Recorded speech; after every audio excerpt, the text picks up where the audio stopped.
Chicken box ഒക്കെ മാറി Ratnamma teacher നല്ല സുന്ദരിയായല്ലോ. ഒന്നും പറയണ്ട പ്രമീളെ, സൗന്ദര്യം കൂടിയിട്ടാന്ന് തോന്നു. ഈയിടെ പിള്ളേര് വിളിക്കുന്ന ഇരട്ടപ്പേര് പുള്ളിമാനെന്നാ. അടുത്തൊന്നും നോക്കിയാ ചില പുള്ളിക്കുത്തുകളൊക്കെ കാണാം, പക്ഷെ അകലെന്ന് കണ്ടാ പഴയ രത്നമ്മ ടീച്ചർ തന്നെ. ജാനിക്കുട്ടി എന്തേ അവളെ കണ്ടില്ലല്ലോ? അവൾക്ക് നല്ല സുഖമല്ല. ജാനിക്കും ചിക്കൻ ബോക്സ് ആന്റി. നേരാണോ ടീച്ചറെ? ആ, എന്റെ കയ്യിൽ നിന്ന് അവള് തട്ടിയെടുത്തു. അമ്മ കാരണോ ചേച്ചിക്കുട്ടിക്കും പനി പിടിച്ചത്. ആരും മനഃപൂർവ്വം ചെയ്യുന്നതല്ലോ അപ്പുക്കുട്ട. ജാനിക്കുട്ടിയെ നോക്കാൻ ആരാ ഉള്ളത്? ടീച്ചറുടെ അമ്മ തിരിച്ചു പോയില്ലേ? ഓ, അങ്ങനെ അടുത്തു നിന്ന് ശുശ്രൂഷിക്കേണ്ട കാര്യമൊന്നുമില്ല. എനിക്ക് വന്നതിന്റെ 4 പോലും ഇല്ല അവൾക്ക്. എന്നാലും കൊച്ചല്ലേ, ഒരു ദാഹമോ പരവേശമോ തോന്നുമ്പോ വിളിച്ചാ കേൾക്കാൻ ഒരാള് വേണ്ടേ?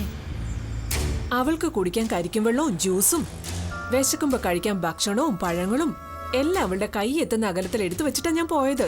രത്നമ്മ ടീച്ചർക്ക് എന്നോടൊന്ന് പറഞ്ഞാ പോരായിരുന്നോ? ഞാൻ ഇടയ്ക്ക് പോയി അന്വേഷിക്കില്ലേ? ചേച്ചിക്കുട്ടിയെ പൂട്ടിയിട്ടിരിക്കുക. താക്കോൽ അമ്മയുടെ കയ്യിലാ. അത് ജാനി എവിടെയെങ്കിലും കിടന്ന് ഉറങ്ങത്തേ ഉള്ളൂ. വീട്ടിൽ കള്ളം കയറിയ പോലെ അവൾ അറിയത്തില്ല.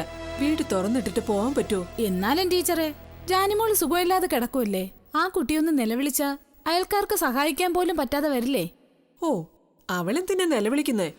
ഇത് അത്രയ്ക്ക് വേദനയുള്ള അസുഖമൊന്നും അല്ല. ചിക്കൻ ബോക്സ് എനിക്കും വന്നിട്ടുള്ളതാ ടീച്ചറെ. അന്ന് ഞാൻ അനുഭവിച്ച വേദനയും കഷ്ടപ്പാടും പരവേശം ഒന്നും പറയണ്ട. എന്തിനാ അത് പറയുന്നേ? ടീച്ചർക്കും ഈയിടെ ചിക്കൻ ബോക്സ് വന്നതല്ലേ? എനിക്കങ്ങനെ വലിയ വേദനയൊന്നും തോന്നിയില്ല. പോട്ടെ പ്രമീളെ, ജാനി തനിച്ചല്ലേ ഉള്ളൂ.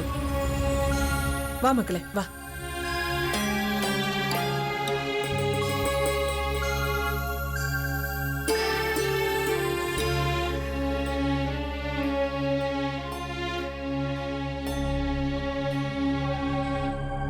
ഞാൻ വരും. എനിക്ക് ചേച്ചിക്കുട്ടിയെ കാണണം. അപ്പു, പോകാനാ പറഞ്ഞേ. ഒരു ചേച്ചിക്കുട്ടി. നിനക്ക് ഇതേപോലെ അസുഖം വന്ന് കിടക്കണോ? പോ അപ്പു, അപ്പുറത്ത് പോകാൻ.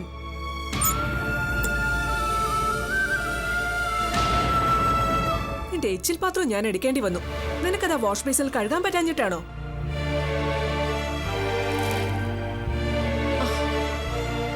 നീ എന്താ ഒന്നും കഴിച്ചില്ലേ? ഇല്ല. അതെന്താ? വിശപ്പില്ലാത്തോണ്ട്. നോക്കണേ അഹമ്മദി, വെളുപ്പാങ്കാലത്ത് എഴുന്നേറ്റ് കഷ്ടപ്പെട്ടുണ്ടാക്കിയ കഞ്ഞിയാ കഴിക്കാതെ വെച്ചിരിക്കുന്നു. തണുത്താറിയ ഈ കഞ്ഞി ഇനി ആര് കുടിക്കാനാടി? വേണ്ടെങ്കിൽ നിനക്കത് നേരത്തെ പറയരുതായിരുന്നോ? നിന്റെ വായില് നാക്ക് ഇറങ്ങിപ്പോയോ? വിശപ്പില്ലെങ്കിൽ അത് നേരത്തെ പറയാൻ മേലായിരുന്നോന്ന്. ഉച്ചക്ക് വിശക്കുന്ന എങ്ങനെ അമ്മ രാവിലെ അറിയാം? അതുകൊണ്ടല്ലേ പറയാഞ്ഞ. നീ വലിയ അവശതയും ദൈന്യതൊന്നും അഭിനയിക്കണ്ട. എനിക്കും ഇതേ രോഗം വന്നതാണെന്ന് അറിയാലോ. എന്റെ അടുത്ത് കള്ളത്തരൊന്നും നടക്കില്ല. അമ്മ കിടന്നപ്പോ അമ്മ ഉച്ചക്ക് കഞ്ഞി കുടിക്കാണ്ടിരുന്നിട്ടുണ്ടല്ലോ, വിശപ്പില്ലാന്ന് പറഞ്ഞു. എന്നെ പോലാണോടി നീയ്?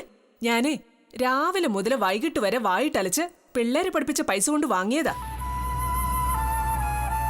അത് തിന്നുവോ കളയോ എന്ത് വേണേലും ചെയ്യും. അതുപോലാണ് നീ. തിന്നു മുടിക്കാൻ വേണ്ടി മാത്രം വന്നു കയറിയ വയ്യാവേലി.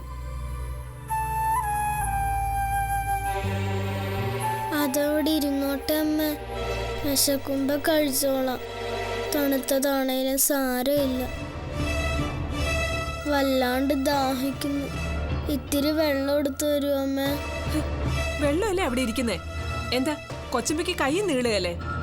എത്തുന്നില്ല, അതുകൊണ്ടാ.